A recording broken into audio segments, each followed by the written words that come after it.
মুহাম্মদ সাল্লাল্লাহু আলাইহি ওয়াসাল্লাম বলেন ফাইন্নাহু ইয়াতি ইয়াউমাল কিয়ামাতি শাফিআন লিআসহাবিহি। যারা কোরআন পড়বে, কোরআন নিয়ে গবেষণা করবে, কোরআন চর্চা করবে, কিয়ামতের মাঠে ভাই যখন ভাইকে চিনবে না, বন্ধু যখন বন্ধুকে চিনবে না, স্বামী যখন স্ত্রীকে চিনবে না, সন্তান যখন বাপকে চিনবে না, বাপ যখন সন্তানকে চিনবে না, সেই দিন এই কোরআন তার জন্য বন্ধু হিসেবে তাকে সুপারিশ করে জান্নাতের মধ্যে দিয়ে দেবে। অথচ বড় আফসোস পরিতাপের বিষয় হচ্ছে আমরা সেই কোরআন নিয়ে গবেষণা করি না, কোরআন চর্চা করি না, কোরআন পড়তে জানি না। অথচ একটি আমল না থাকার কারণে ভাই ভাইকে চিনবে না, স্বামী তার স্ত্রীকে চিনবে না। অথচ মুহাম্মদ সাল্লাল্লাহু আলাইহি ওয়াসাল্লাম বলেছেন মান করা হারফান মিন কিতাবিল্লাহ ফালাহু বিহাসানা ওয়াল হাসানাতু বিআশরিহা।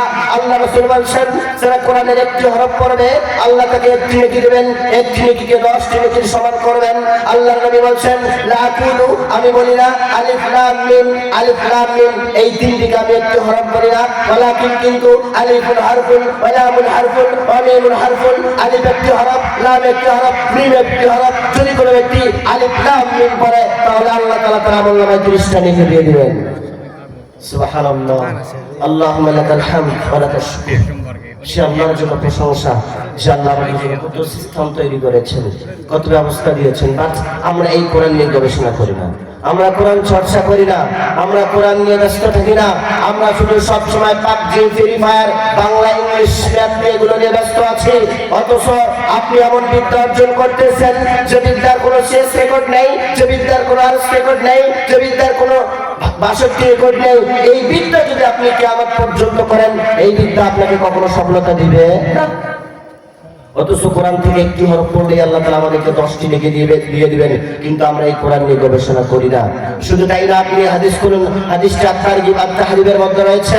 আবু হুরায়রা থেকে বর্ণিত, তিনি বলেন সামি'তু রাসূলুল্লাহ সাল্লাল্লাহু আলাইহি ওয়াসাল্লাম, আমি মুহাম্মদ সাল্লাল্লাহু আলাইহি ওয়াসাল্লামের কাছ থেকে বলতে শুনেছি, ইয়াকুলু, আল্লাহ রাসূল সাল্লাল্লাহু আলাইহি ওয়াসাল্লাম বলেন ইয়াকুলু দুনিয়া মালউনাতুন, গোটা পৃথিবীটা হচ্ছে অভিশপ্ত, মালউনুন মা ফিহা, পৃথিবীর ভিতর যা আছে সবই অভিশপ্ত, ইল্লা যিকরাল্লাহি, তবে আল্লাহর জিকির অভিশপ্ত নয়। ওয়া মা ওয়ালাহু, যারা আল্লাহর জিকির আজকার করে, যারা সুবহানাল্লাহ, আলহামদুলিল্লাহ, আল্লাহু আকবার এই বাক্যগুলো বলে, তারা অভিশপ্ত নয়। ওয়া মা ওয়ালাহু, এবং যারা আলেম, যারা শিক্ষক, এবং তারা অভিশপ্ত নয়। ওয়া মুতাআল্লিমান, এবং যারা স্টুডেন্ট, যারা কোরআন হাদিসের বিদ্যা অর্জন করে, তারা অভিশপ্ত নয়। তাছাড়া পৃথিবীর বুকে যা আছে সবই অভিশপ্ত।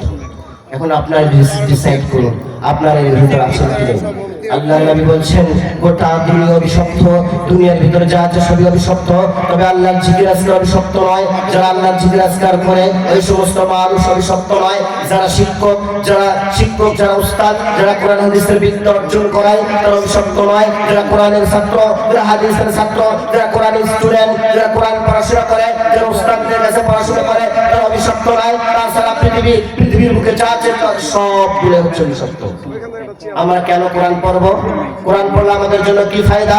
মনে রাখবেন, কোরআন ছাড়া পৃথিবীতে যত বই রয়েছে আপনি যদি শেষ করেন, আপনার যারা পরিমাণ নেকি হবে না। এমনকি আল্লাহ রাসূল সাল্লাল্লাহু আলাইহি ওয়াসাল্লাম বলেছেন, উসমান ইবনে আফফান থেকে বর্ণিত, তিনি বলেন ক্বালা রাসূলুল্লাহ সাল্লাল্লাহু আলাইহি ওয়াসাল্লাম, মুহাম্মদ সাল্লাল্লাহু আলাইহি ওয়াসাল্লাম বলেছেন, খায়রুকুম মান তাআল্লামাল কুরআন ওয়া আল্লামা। আল্লাহ রাসূল বলেন তোমাদের মধ্যে ওই ব্যক্তি সেরা, ওই ব্যক্তি উত্তম যে নিজে কোরআন শিখলো এবং অন্যকে শিক্ষা দিল।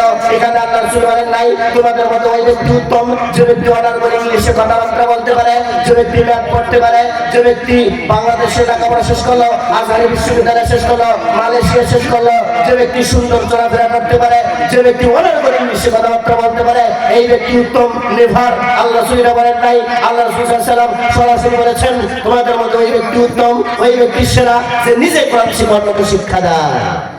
অথচ বড় আফসোস পরিতাপের বিষয় হচ্ছে আমরা আমাদের সন্তানদেরকে কোরআনের বিদ্যা শিক্ষা দিচ্ছি না।